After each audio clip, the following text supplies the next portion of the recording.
My name is Sharon and this is Trio.of.Witches Tarot. This video is going to be a VR to Marlene Theresa, and it is tarot to the extreme. So we're just going to jump in. So the first prompt is minimalist versus maximalist. So I have, as per usual for me, more than one deck for each category. So strap in. So let's start with minimalist. I don't have a lot of minimalist decks. I seem to be a maximalist. These two, for me, count as minimalist. So the Future Ancestor Tarot, which is a beautiful deck. I mean, even the backs are simple, but not plain, just simple. Simple is beautiful. And the artwork in this is just lovely. Even the cardstock is very nice. It's like make playing cards, linen cardstock. It's beautiful cardstock. But even that is minimal. It's just enough to be just right. It's not gilded. It's not some fancy, super fancy. It's not some weird size. It's just perfect in its minimalism. And I love it. A lot of people love it. It's a beautiful deck. And then the next one is the Spacious Tarot. Oh, so if we go back here, let's talk about Future Ancestor some more. Even the box, it's a nice tuck box. It's one of those ones that folds back, but it's just a tuck box, which is fine. It has a little white book that is really a fold-out pamphlet, but it has one nice sentence for each card. It is RWS based, so you can apply your knowledge to that. And so this gives the Future Ancestor layer on top of that, which is perfect. Now the Spacious Tarot. So this one isn't as quite as minimal in regards to the box or the guidebook, because it does have a bigger little white book with more info in it, spreads, all kinds of stuff. You know, the box has text inside. It's got the motif all over. It's got the nice ribbon that pulls out. So it's a nice clamshell box.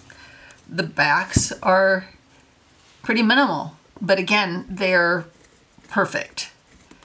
It's not gilded. It's actually really, really nice cardstock. It's, I'm not sure what this is, but it definitely has a core, and it's not made playing cards, and it's a little bit smaller than your average tarot. And then the artwork. So there's some animals, and I think just the quirk cards maybe, and there's no people. It's just scenes and bits from nature, and this is a really great deck for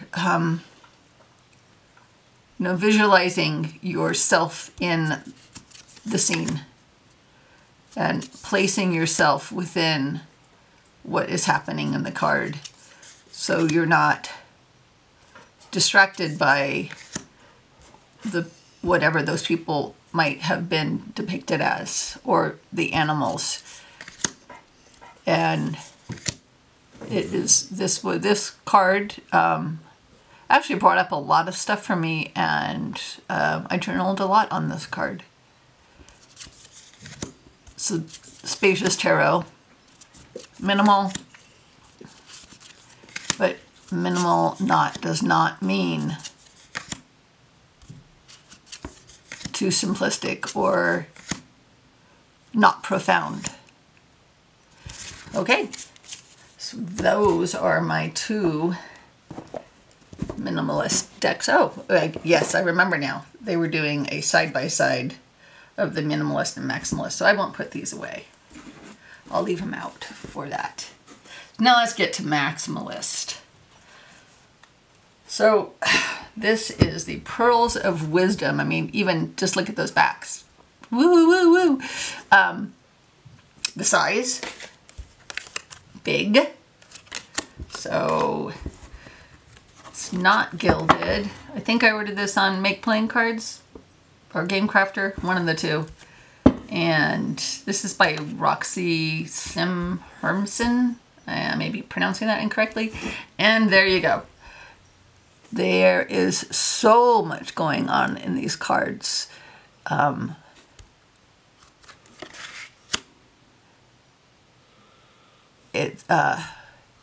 Yeah, you kind of can't take it all in at once. You kind of got to just, what hits you first, and then maybe you could study the card further, but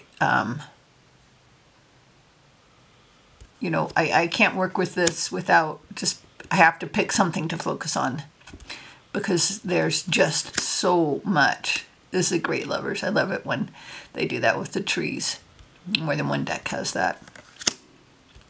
So this is definitely, as far as artwork and color and all of that, this is definitely Maximalist. And the size and the backs. And it comes with 2 guidebooks. I don't have them with me. They're downstairs. That covers the majors and the minors. So my next Maximalist is the Tarot of the Holy Light. So this deck, I had to do my own thumb cutout on it. Just use an X-Acto knife. Works great. People complain about no thumb cutout all the time. It's easily resolved. There's the backs. So if you haven't seen this deck, you are in for a surprise. It comes with a separate little guidebook. I didn't bring that up either. It's actually fairly, it's a little book, you know, maybe 5 by 5, and it is chunky, full of stuff. So this is a collage deck, and I'm not sure when this was created, what year, but there is so much esoteric info in each of these cards that, again, it's, and there's some craziness going on. This was in my Cabinet of Curiosities video too. And this beats the pants off of like the Alchemical Tarot or the Sevenfold Mystery as far as like cramming in all the esoteric stuff. I mean, even Thoth. This beats out Thoth or Thoth-based decks for the amount of things that are happening, the amount of esoteric information download that's going on here. It is definitely Maximalist. So let's see. What should we, if we do a minimalist and a Maximalist, put this one up against Future Ancestors. So do a little bit of a side-by-side.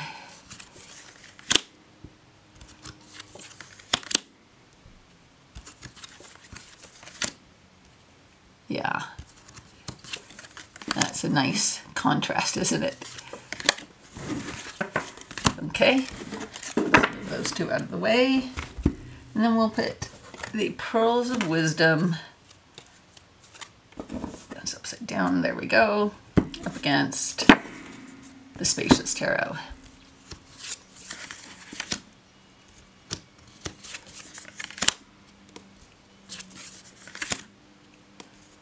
Yeah, they're both very colorful, but definitely minimalist, Maximalist.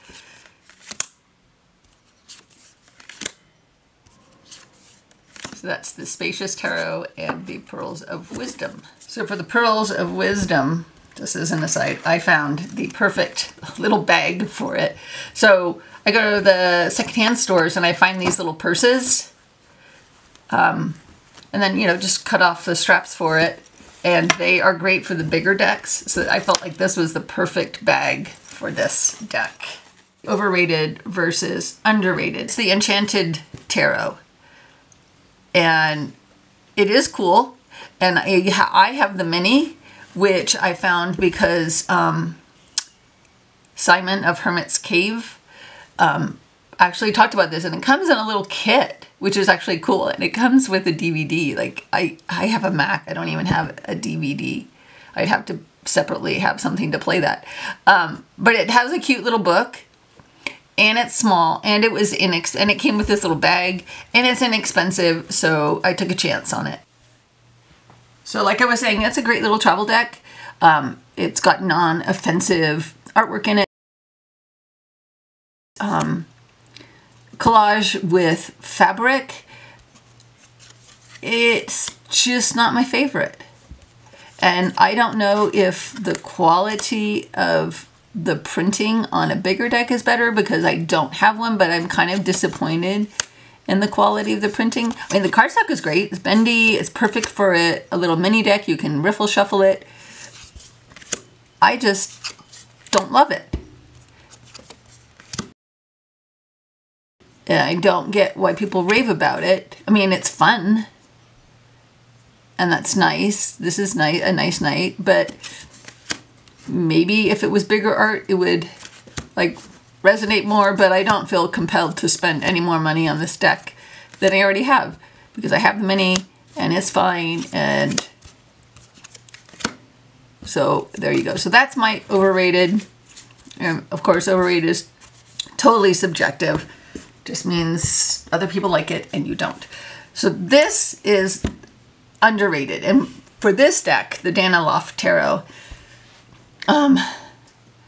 underrated just in this instance means that I don't see this really at all on YouTube or Instagram or Facebook or whatever other social media there is. The people who have it absolutely are in love with it. So I am putting this in underrated only to get it more exposure. So I also have the first edition, which is like on that historic kind of cardstock. It's bigger. It's hard to find. I was very, very lucky to find it. You can't get it anymore. You can get this. And it's on, you know, nice, smooth. It's like make playing cards, smooth cardstock. That's the back. The back is super cool. It is absolutely, to me, this is stunning.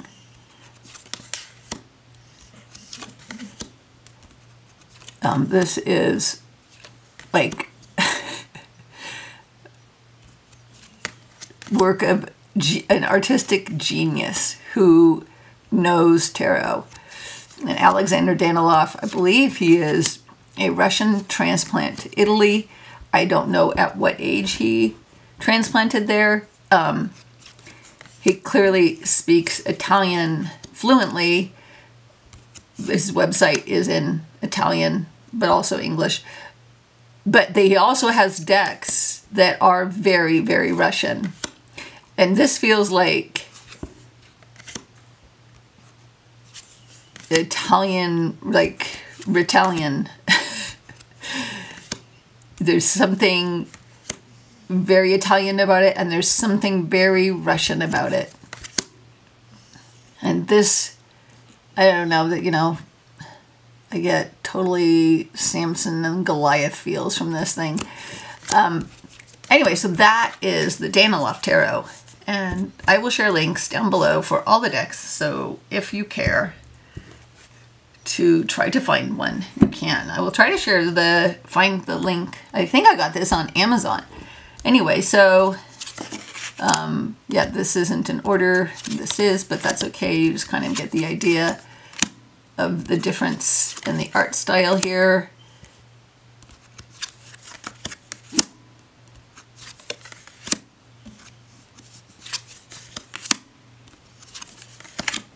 So that is the Daniloff next to the Enchanted Tarot. Best shuffle versus worst shuffle. So I have a lot of decks that you can't riffle shuffle, but you can still overhand easily. And I have a ton of decks that are easy to shuffle.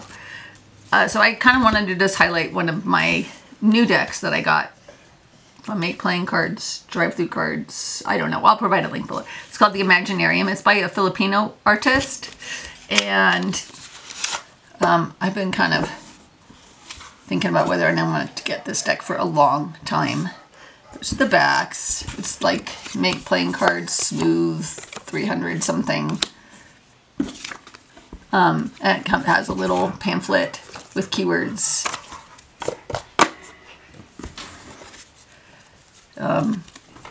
Show you some of the art real quick because I don't know that many people are familiar with this deck. I might trim it,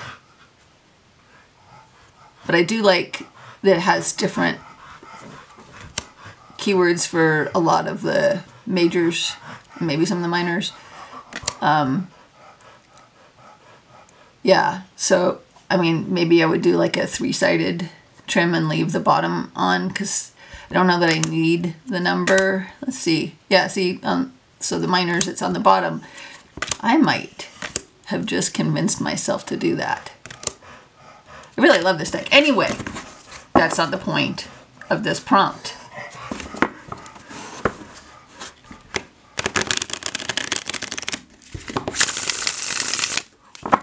Nice. That gives you all the fidgeting shuffle feels, right? So now a worse shuffle, and I have more than one, but I feel like I need to belabor the point. Yeah, it's the Witch's Wisdom. I don't keep it in its original bag. It was a little cramped in that bag. I tend to move my bags around. If it comes with the bag, I don't always keep it in that bag. Those are the backs. It is a big deck. It's thick cardstock. It's a beautiful, beautiful. I love Danielle Barlow's artwork. I was kind of back and forth on this and the Green Wheel Oracle she has, and because it has more cards and is her artwork, I just felt like, you know, I'm gonna get this because I can use this as an oracle as well as a tarot because its system is different than it's its own system, but it's big, and I don't mind that it's big because I have big hands, but there is no way ever you could even like, you can't even, it doesn't bend. So there's no riffle shuffling of it. I wouldn't even try to force the issue by breaking it up into smaller pieces to do that. But with my hands, I can easily overhand it. And for decks that I can't even do that with, I'm gonna zoom out. Okay, so for decks that I can't shuffle overhand or riffle, what I do is when I first get it, I start doing this, and I make 6 piles, not 4, but 6 won't fit here, and I would have taken the majors out wherever they are. Okay, here's some, and I would have done like this, so I would have done 2 rows of some mix of minors, and then a row of majors, and then 2 rows of minors again, and then majors again, until you get to the end, and you're going to have 4 majors and 2 minors left over, and it works perfectly. So I would do that. So anyway, side by side, the best shuffle and the worst shuffle, and these decks are both gorgeous. So I honestly, this is like not so much a thing for me. I do have decks that I like to fidget shuffle, so I guess that's best shuffle. I wouldn't fidget shuffle this because the overhand is going to ding up the edges eventually. So anyway, that is the Witch's Wisdom and the Imaginarium. Next I have daytime versus nighttime. And I hadn't really thought about decks in that way before, and I have 2 for each of this. So these are my daytimes and these are my nighttimes, and I need to zoom in so you can see the cards better. So my first daytime is the Lili White Tarot by Celia Melville. This is a beautiful deck. It just gives me, I mean, it just feels like daytime, right? I don't know that I wouldn't use it at night, but, and I don't think of decks that way, but I edge mine in gold. If I thought about, does this deck feel like day or night, then this definitely feels like day. It's bright, there's sun, there's light everywhere, even in the dark cards. So it's definitely daytime. It feels like morning. Like this feels like my morning coffee deck.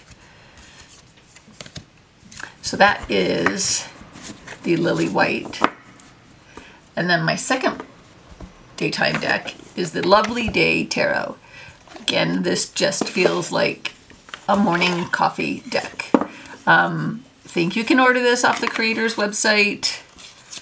I pre-ordered it when it first came out. It has alternate Devil and Strength cards. It has some extra cards in it. It's really nice cardstock. I didn't talk about cardstock on the Lili White. It's very nice, very flexy. This is also very flexy for my viewer who commented on the amount that I bend the cards. It's still chunky though, and that might be partly a function of, yeah, you can still riffle shuffle this.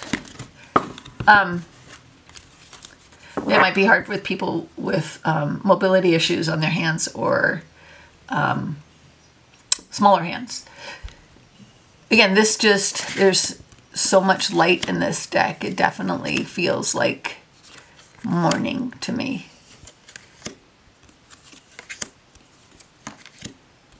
And this is, this could have gone in underrated because I don't see anybody really talking about this either. Simon at Herman's Cave did a review of it. It's very modern. It's very, but at the same time, it's very traditional to the RWS. So, you know, you're still going to be able to apply your RWS knowledge to it. But then some veer, like the Magician is almost like the Empress to me. The High Priestess, she looks pregnant too. And then the Empress is this. I mean, I almost feel like the Empress and the Magician could have been switched and it would have worked. I still like this deck though. There's just some incongruities with how I think about the cards in it. But it is a daytime deck to me, and that was the point of this. Put that to the side. So now let's talk about nighttime. So we're going to start with Anima Mundi, which is an older deck, an older, like, 2000 teens. It's a beautiful deck. I have actually 2 copies of it because I have one by my bedside because it does feel like a nighttime deck to me. The box is beautiful. Comes with a little white book with some spreads and stuff in it. It's a nice little white book. It's gilded. Those are the backs. It's linen finish. It's still flexy. It's totally, I can totally riffle shuffle this. Put it back in order. But this definitely lives, not entirely at nighttime, but at dusk. Dusk to night, this deck is. It's an animal deck. I love animal decks. Even the sun does not feel like morning or midday at all. So this is definitely a nighttime deck.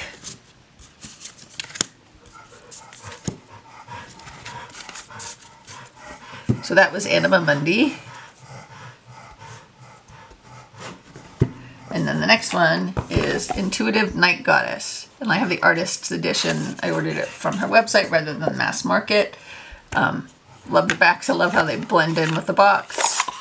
I don't know how this compares in card quality, box quality, paper quality of the guidebook, anything to the mass market one. I don't have it. The big difference that I am aware of is the gilding, which I am all about the gilding because shiny magpie me loves gilding. But again, I mean, it's the Intuitive Night Goddess. It's set, all of the cards are set at night. So yeah, it's a night deck. Look, lay down, it's okay. Lay down. Why are you stressing out? Lay down. It's okay. That's my old dog. So, we've got all the stars and the nighttime. Alright, I'm going to have to see what the deal... Okay, he just wants to be pet. So this is definitely a nighttime deck. So that is the Intuitive Night Goddess. And let's do our side-by-sides. What should we put this side-by-side with?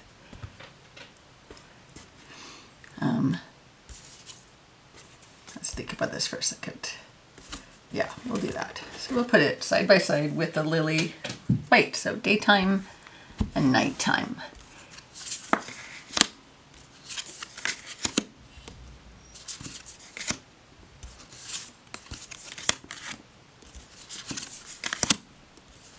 They do look nice together though, don't they? Some of the majors are renamed and the court cards are renamed.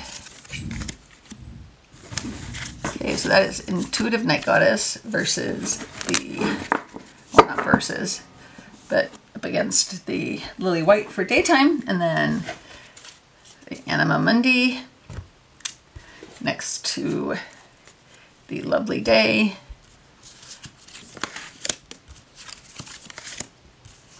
And there you go, some birds.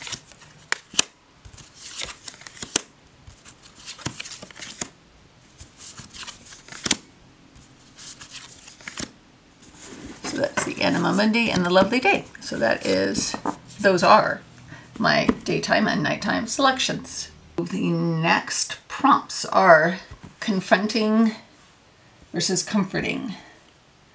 So I have two in each of this, for each of these categories, and so my Confrontings are the Brady Tarot, which is, I'm sure that's hard to see on camera. It comes in a very nice box. It's sort of the backs, kind of the same color palette, and a very chunky little white book. With the Brady, the Marielle has a separate guidebook that's bigger, and I didn't bring it up. This is not the first edition, and I have modded this deck a lot. It actually was, Marielle was actually one of the first tarot decks I got when I started researching, looking into tarot, and it was so confronting that I couldn't work with it.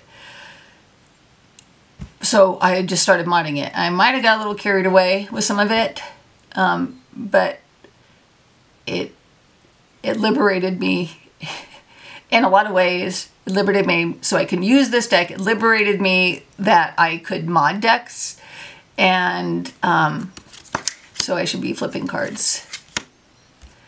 But this deck called me out on a lot of stuff, and so that's a mod. I actually like it. I mean, I don't have anything problem with the boobs, but I had fun kind of putting bikinis on the girls, and not that there's anything wrong with them. Like I said, I got a little carried away. So it all started with the card that a lot of people have trouble with, and Candy at Candy Soul and Soil has a whole video on how she reconciles with the King of Discs. How I reconciled with him is, yeah, you're gonna wear a loincloth. The book has full, large, full color images, so I felt like if I really needed to work with that energy, it's in the book. If I pull the card and I need to work with it, I open the book and I look at it, and he's got his thing covered. This also, made it so I wasn't uncomfortable working with this deck with some people who also may have been confronted by, that's a nice bikini, with a lot of the nudity in this deck. It wasn't just for the King of Discs. It wasn't just his nudity. It's his arrogance and I'm not even sure what the right word is. Lasciviousness. He's lascivious. So that is my first confronting. My second confronting is an animal deck. It's the Brady Tarot. Why is this confronting? Well, it kind of just shows the harsher side of the natural world. It's not all cute bunnies hopping around with their babies. No one ever gets killed. This is the, what was that old show? Wild Animal Kingdom or something? This is where animals kill each other. This is where bad things happen in the world. There's fires. Animals die in them. There's loss. There's also a lot of really good things. But life is a struggle in this deck. And that can be confronting. So that was my second and final confronting deck. Now my comforting decks. One of them is new. And a lot of people haven't seen this. This could be underrated. But I didn't put it there because it's new, so I'm going to give it the pass that people just haven't had enough exposure to it yet. And the other one is very familiar. It's the Gentle Tarot, and I have the Linen Pocket Edition waiting for the new Kickstarter she's going to do. And I'm going to back the next edition of a larger one. So let's start with the one that people don't know very much. This is Ema Poëtica, and you can order this off the same website where you can order all of Celia Melville's decks. The artist is Julie de Tersac, and it is the same.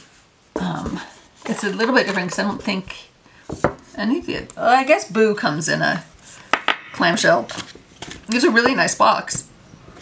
And it has the same little keyword cards in English and French, just like the Lily and the Boo and whatever else there is that they do. It's the same cardstock as a Lili White.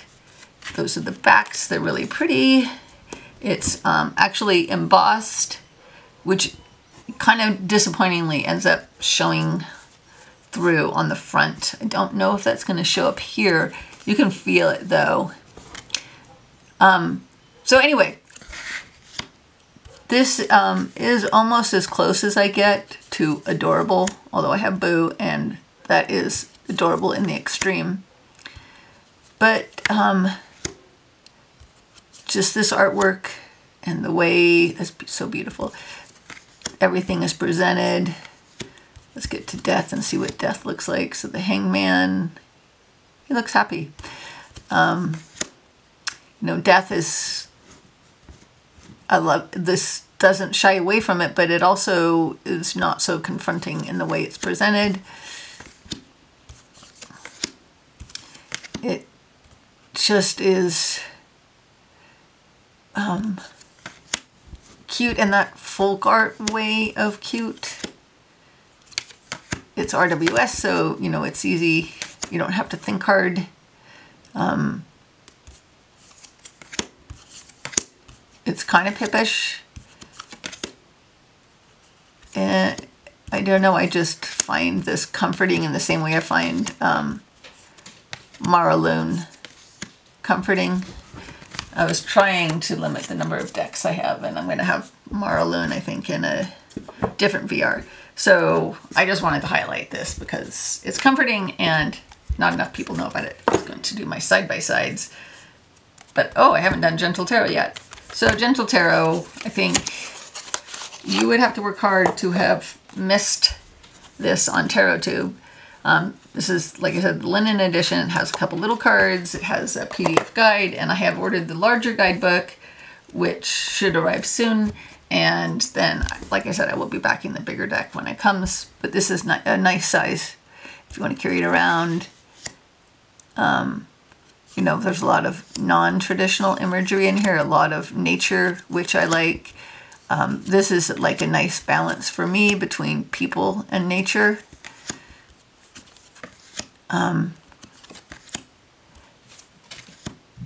But it's just, yeah, it's very, very comforting.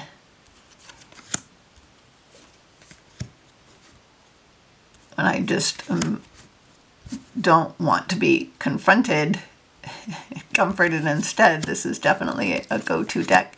Doesn't mean that you can't do, it's not profound. It doesn't mean that you can't do hard work with it. It just means it's not in your face with the artwork about it. So, thinking about this, we're going to do Ema Poëtica next to the Mary L. I'm curious what that's about.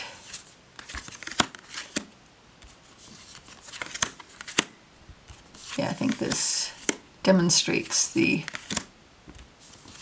difference. And this is like a lot of fire, a lot of passion. This is more Valentine's Day love.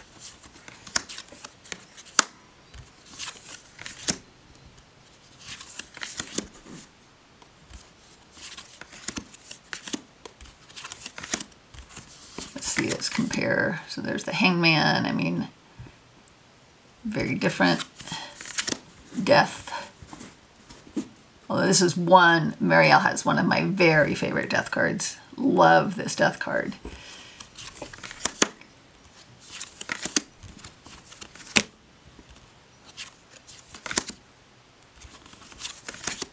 So that is the Marielle and Ema Poëtica.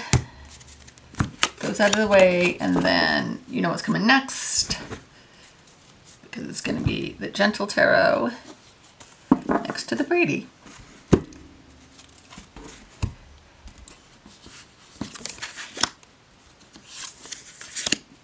Both owls. That's cool. You see this Emperor. Looks like he has had a hard life here. And this guy, it's kind of rainbows and sunshine. I haven't thought about why she has two birds in the Hierophant. I'm very curious when I get that larger guidebook. Has two lovers.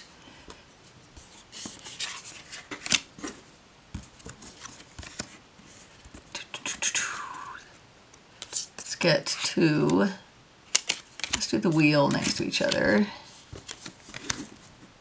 So yeah, so here you have like a spider web and things caught in it. Here you have, you know, flowers. Justice. Hanged One, very different. And let's do Death and stop there. So that was the Gentle Tarot. next to the Brady Tarot, and those were my selections for Confronting versus Comforting. Okay, so I had second thoughts about my comforting decks, and I really feel like I should have included Marlene because it is a very, very comforting deck to me. So I'm going to insert this in there, and I will pick one of my confronting decks to do a side-by-side. Anyway, I think I got this one off of Game Crafter. I think it's on Game Crafter and Make Playing Cards, both. I was ordering some other decks off of Game Crafter, so I included this. Has a nice little guidebook. I can't compare this to what you get from Make Playing Cards because I don't have it.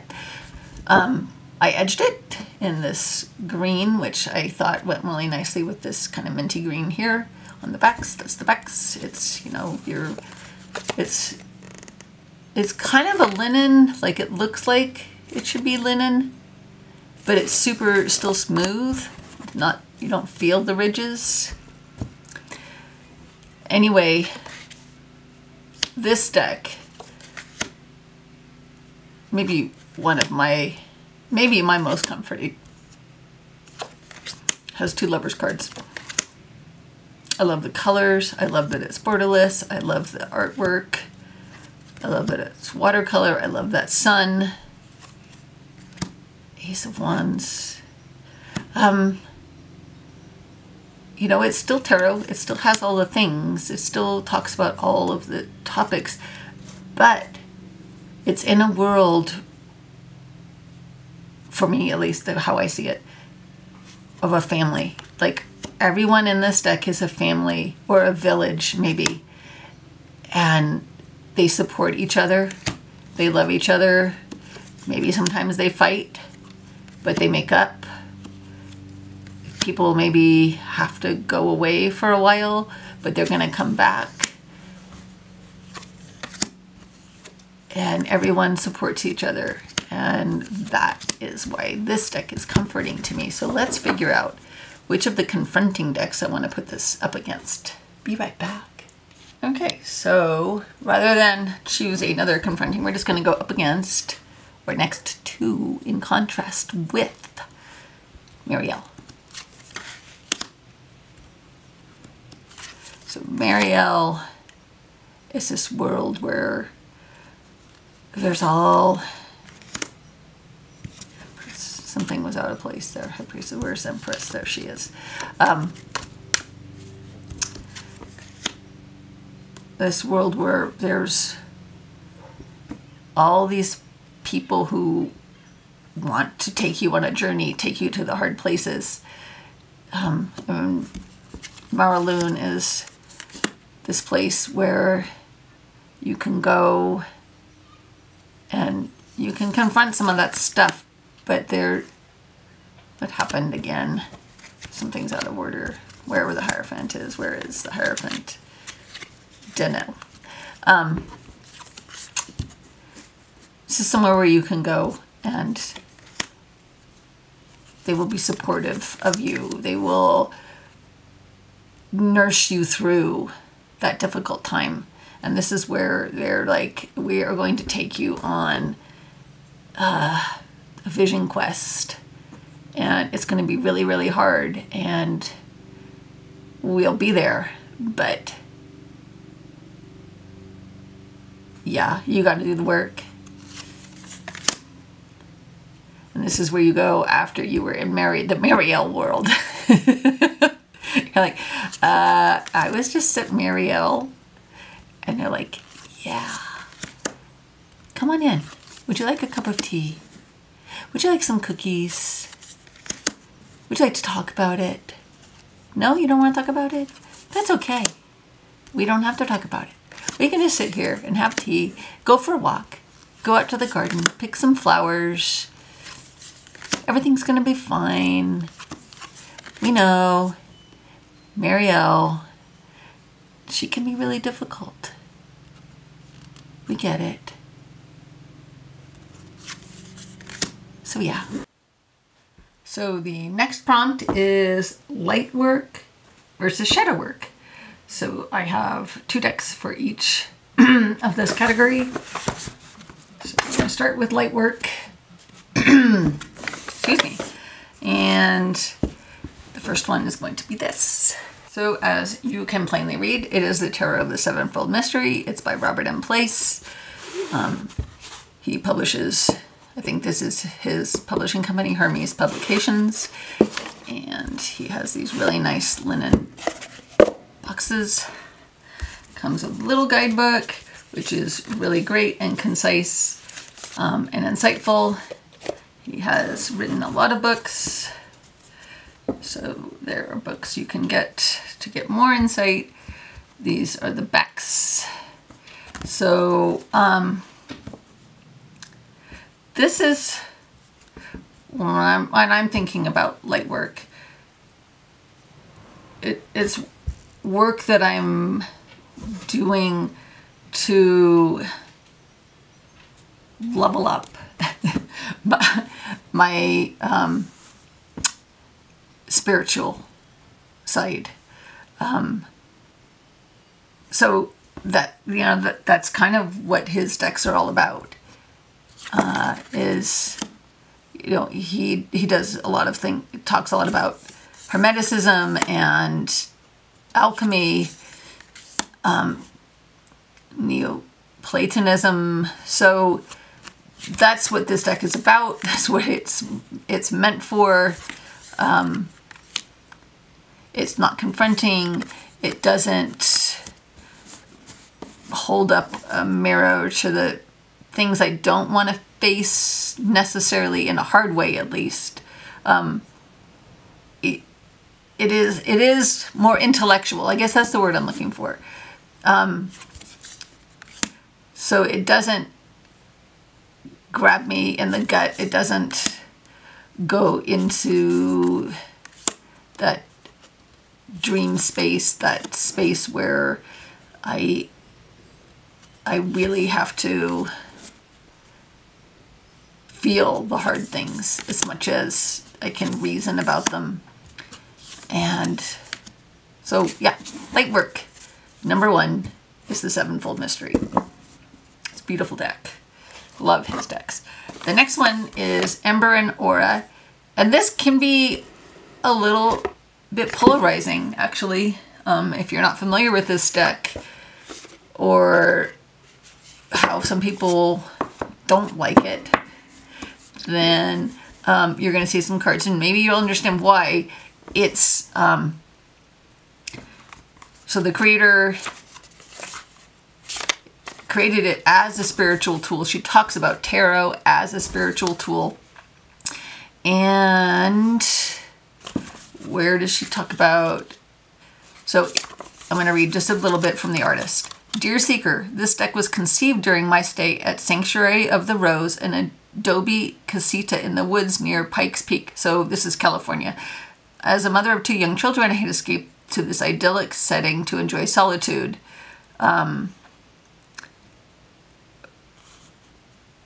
Okay, so often, it was during my stay at Sanctuary of the Rose that I realized I'd been metaphorically walking a labyrinth for the past 15 years of my life. This deck is also a love letter to the feminine, human, and spirit. Okay. In its images, you will find threads of different religions and traditions that have shaped me, including Christian mysticism, Gnosticism, and earth and goddess worship. So it's the Christian bits that I think bother some people. They do not bother me because Jesus was just a person who had a really good message, and that's kind of my take on it. And what religion has done with that message is totally separate from me, from what the message was. Anyway, it's a beautiful deck. It's a bigger deck. And it's really, really nice cardstock. Bendy, but, you know, like not super, super bendy. I haven't tried to riffle shuffle it just because it's a big deck. And this is so beautiful. And the colors in this, like, just looking at it, like, lifts my spirit up. a level. And I guess light work for me is spiritual work as opposed to, you know, I'm just thinking out loud, thinking through light work versus shadow work. And so there is a polarizing card. I think it's beautiful. I love it. I have no problem with it.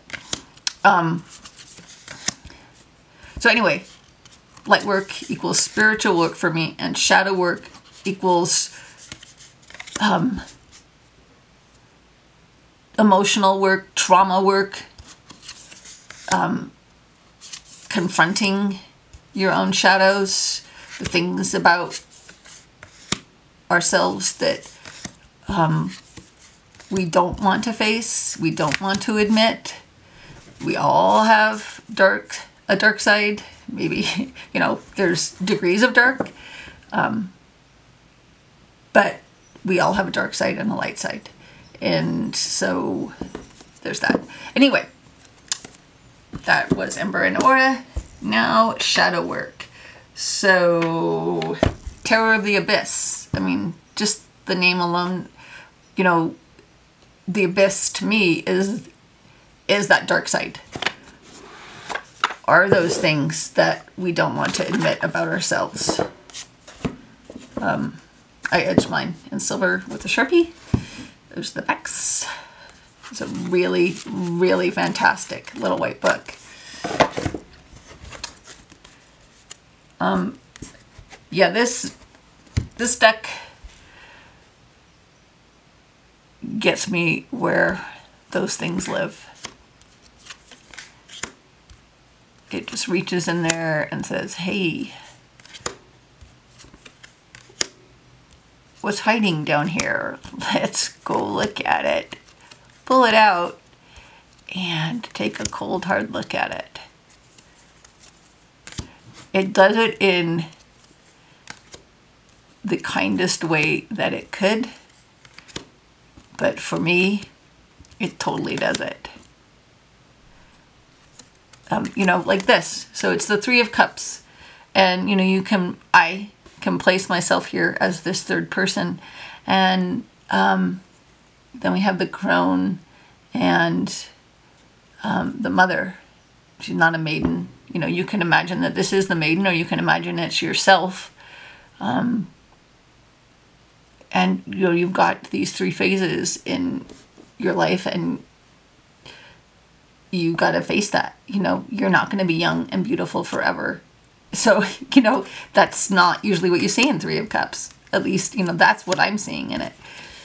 You know, get your head out of the fucking clouds and get down here and do something. You know, she's just like, fuck you. I'm done. So, yeah.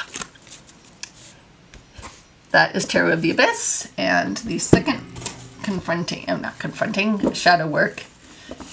Although shadow work can be kind of confronting, but, you know, different. Goliath. And this is an animal deck. It's very, very shamanistic. It actually, you know, was developed as the intent was for shadow work by the creator. And, you know, some people don't like these anthropomorphic, but I don't see this as anthropomorphic. I see this as the soul of these animals depicted in artwork. The light, their essence. So, yeah. And I love that it has some keywords on it.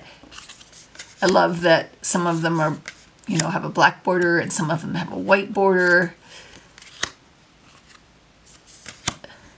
You know, I like that he has these things where part of what's under the skin is revealed. It's revealing the inner essence of everything, which is shadow work to me, at least. You know, judgment and this is an amazing card for judgment when, you know, because climate change, the ice cap, the ice sheet, and what it's doing to polar bears and all of the animals who live in that environment and have evolved to exist in that environment, and we're destroying it. So I don't see people talking about this anymore, and you know, in part of that is because probably, is that a fire in the, or stars in the eyes? It could be a fire, it could be stars. You know, again, a month is a decade in tarot years as far as decks coming out. But this is an amazing deck. So let's see, what should the side-by-sides be? I think we will do Ember and Aura next to Goliath, in part for the black and white and color contrast, and in part just because they're both big. They're pretty much the same size. They are the same size.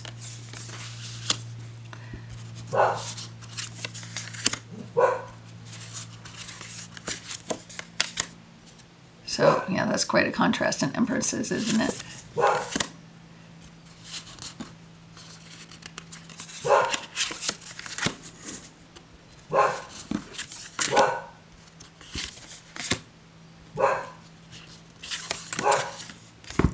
The Hermit and Wheel, Justice. I'm going to stop at Death. There we go. Oh, another one of my very favorite death cards. I didn't realize that I picked 2 black and white decks for my shadow work decks. Interesting. I have to think about that. What does that mean?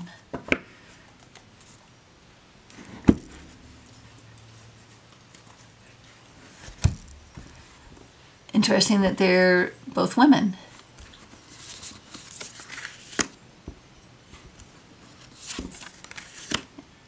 And as I'm doing these side by side, they are not entirely dissimilar. What happened to the Empress? There she is. Out of order.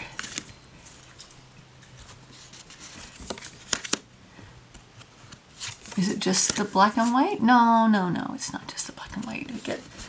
Now we're starting to get to the differences in these 2 decks. But they're both flying in the clouds. Interesting. So Justice and Strength are reversed in here. So let's find Strength just so we can do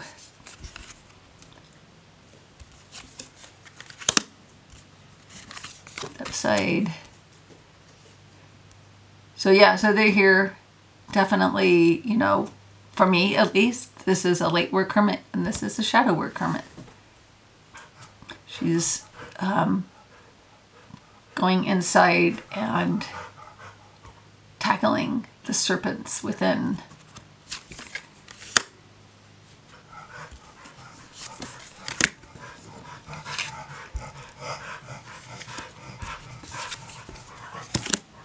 And we will stop at Death. It feels like a good place to stop. So yeah, so you know, look at this Death card. These are both amazing. I love them both.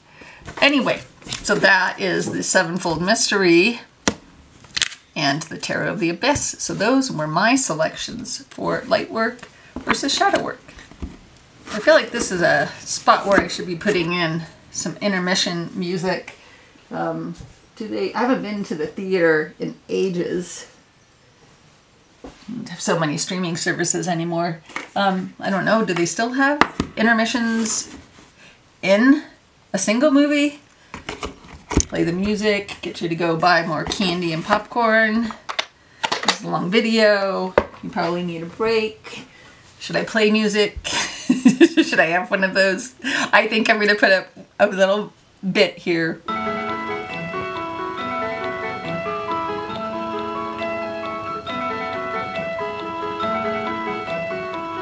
Telling you to go get your popcorn. Okay, so I've entertained myself enough right now. The last prompt. The categories are every day and every so often. So this one's a longer one because I have 3 for each of my everydays. So we will start with my everydays. We'll start with Tarot de Saint Croix. This is the borderless version. And it always throws me off that the lid flips like this. But it is magnetic, which is cool. Love the backs. And maybe this seems like a weird choice for every day, but somehow this deck, this is the backs, this is the little book tonight. It was a really, really great little white book. Somehow this deck, a little bit smaller, really nice size, really nice cardstock, answers everyday questions so clearly. Like, it doesn't seem like it because it's like all of these mythological words, gods, goddesses, different cultures. Anyway, very nice and bendy. Ruffle shuffle is nice. The art style on paper, not me at all. But, and I hemmed and hawed on this deck for a long time before I got it. And part of the reason I think was because so many people trimmed it. I hated the orange borders and I hated the black borders. I love the borderless version. I will provide a link and you can get it. And also on paper, none of these images should just answer my everyday, what should I do about this work situation kind of thing. But it does so well. That's an awesome death card. So the death card has been my stalker for about 3 to 4 months now. So I have made friends with the death card in almost every one of my decks. There's only a couple where I'm like, I don't like you. So yeah, that seems a good place to stop. It is, you know, it does have more modern imagery in it as well. So that's my first everyday deck.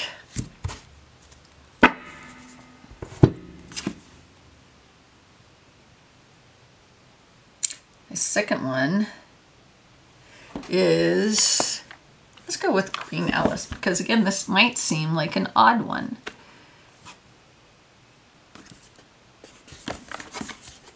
It's a great magnetic clamshell box. Love the Cheshire Cat on there. Dame Darcy, I love her decks. I don't have, this is the Black Cat, witchy Black Cat, something like that. It's gilded. It does have that split in it when you have it in order. It came like that. So I have not been able to get that to work out, regardless of how much I shuffle it or how much I use it. Bendy, it is, you can totally riffle shuffle this deck. It's glossy, but it's nice and, you know, it's really nice and sturdy. Not too slippy, interesting, you know, and not too sticky. It's like the perfect gloss if you're going to have a gloss. Well, okay, so first of all, Alice in Wonderland, hands down, my very favorite children's story, my very favorite Disney animated movie. Also love the Tim Burton version of it. Even there's some crazy, really old one that had black and white, and can't think of the name of the actor in it, which was really, really trippy. But I relate to Alice. I relate to how the whole world is freaking gone mad. No one makes sense. Everywhere I turn is crazy people saying and doing crazy freaking things. Just like, this is how I feel every day in my life. I might as well be talking to the Mad Hatter and a caterpillar and a disappearing cat, because, and maybe it's because I am an undiagnosed, although I hate that word for it, unrecognized. We're going to go with unrecognized. I'm probably unrecognized neurodivergent because I'm old enough to have kind of missed the mainstream recognition of neurodivergence.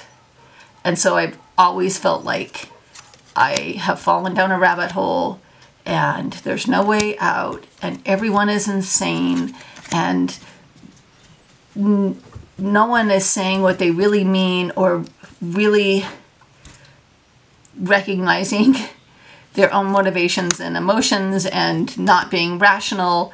And yeah, I feel this all the time, my whole life. So this is an everyday deck for me in that way. Okay, last one in the everyday. Lightseers. Interestingly enough, this seems like a polarizing deck. Not everybody loves it. I love it. I think it has an excellent guidebook, and you go online and it has even more, and there is online also, she has a workbook journal prompt kind of a thing, which you can download for free. Those are the backs. This is not the indie version. This is US Games. US Games, US Games, does it say? I don't see on the box who produces this, but it feels like US Games cardstock. Hey House! Okay, the dogs are back. Anyway, Lightseers. Every day.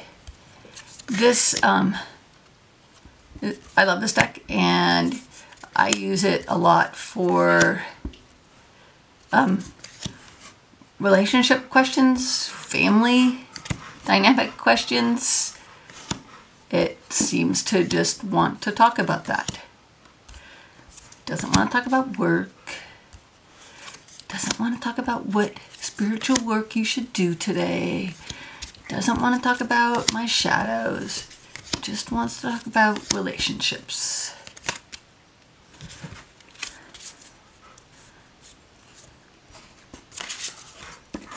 So those were my everyday selections. Now let's talk about my every so often.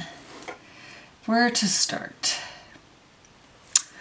Let's start with Blood Moon, which sort of, I guess, is a polarizing deck. I love this deck. I think it's gorgeous.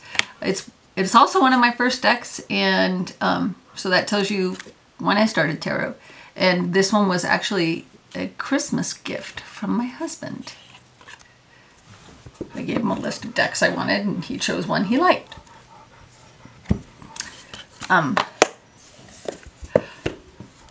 It's a beautiful deck. It's amazing cardstock. It's the cardstock I love.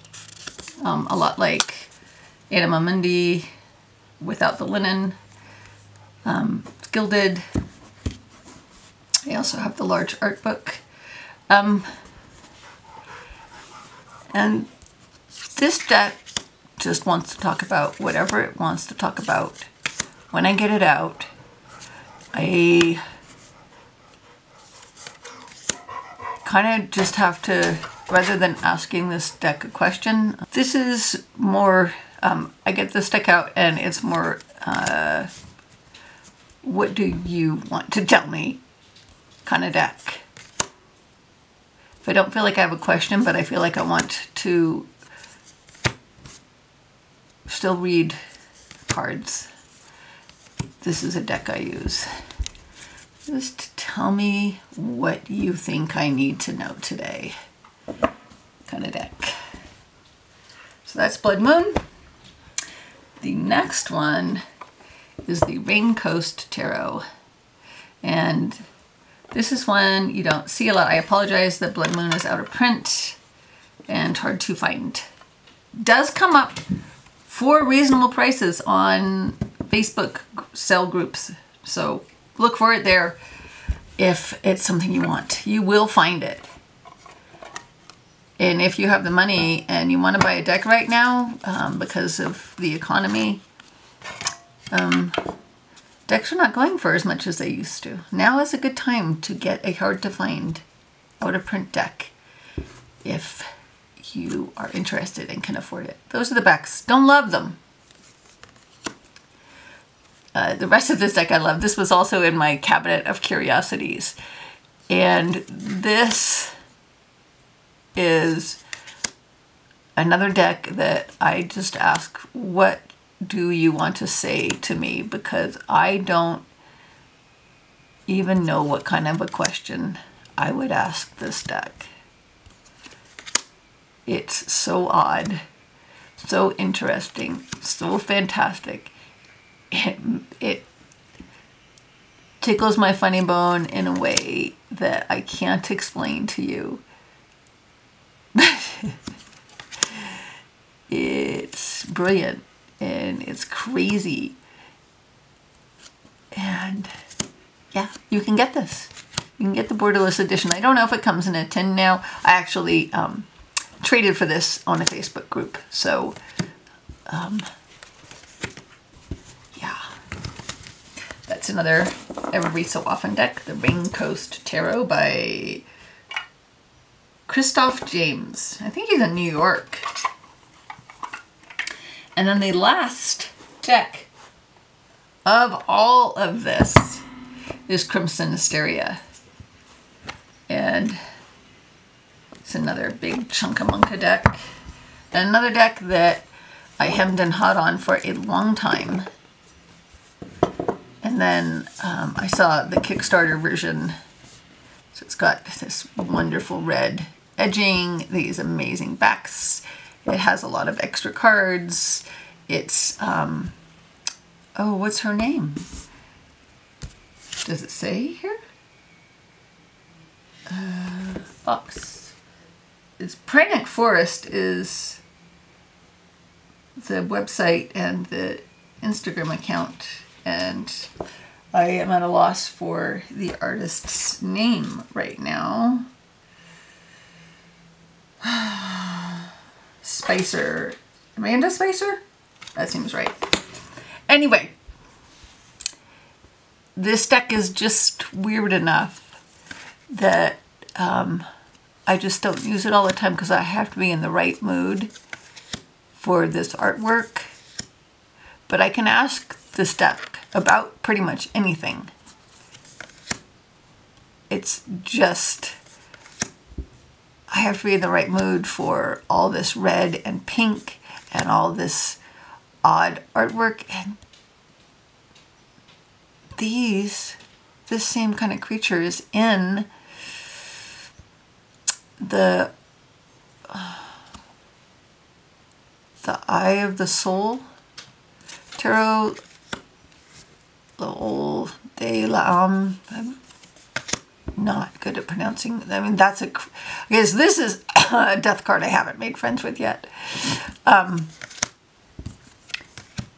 It's just strange and different. Here's some of the extra cards. Love this Hope card.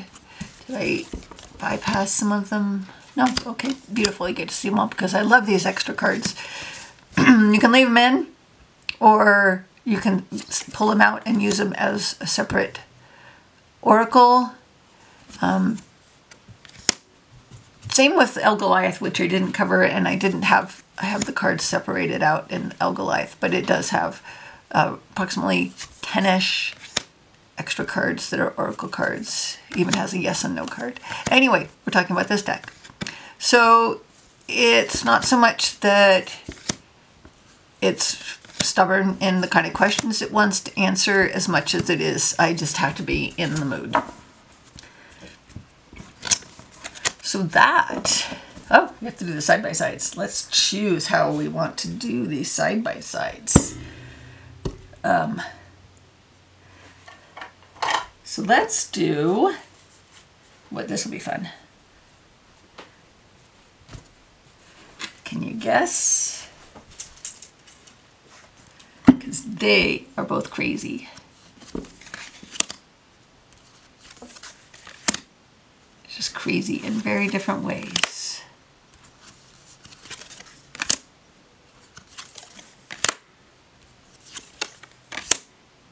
that's what I love about the Raincoast, is that it's, again, it's this crazy alternate universe where really weird things are happening, and there's weird people and weird goings on.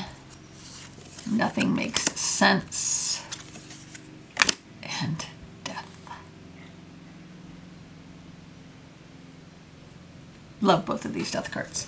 So that is the Raincoast next to the Queen Alice.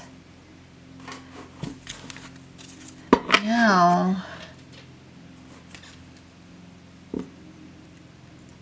let's do Blood Moon next to Lightseers for some reason.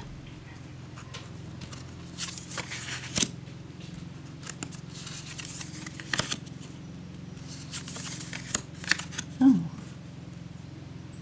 like that. I actually kind of like this pairing. I never would have given this a second thought.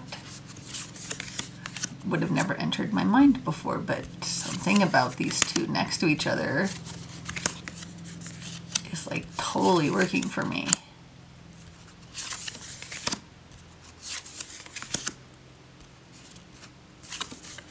Like, this is like in Lightseers is like in this world, and this is like Blood Moon is like the alternate universe of the world that Lightseers lives in.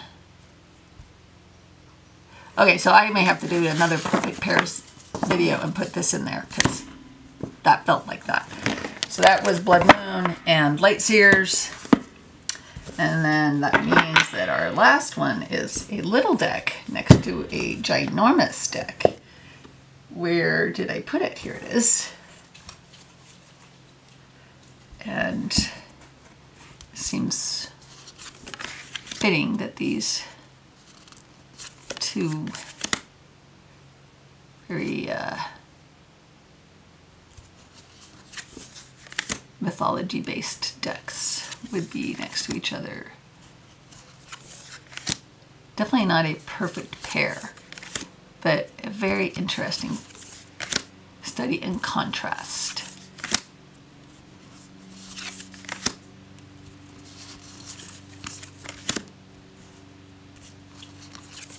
One of my favorite wheels.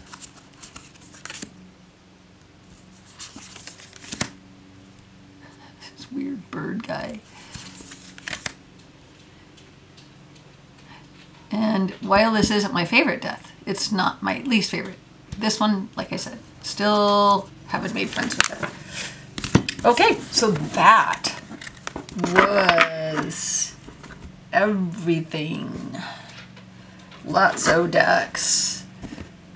There's no way I'm fitting them all in here, but we'll put some of them that I haven't put away yet anyway. Yep. Okay, so I hope you enjoyed that. I would love to hear your thoughts on any of these decks, questions about why I chose any of these for any of these, if I wasn't clear on why, your thoughts on it. If you disagree where any deck and why I put it where I put it, then I'd love to hear that too. So remember to like and subscribe, and thank you for watching. Have a great day.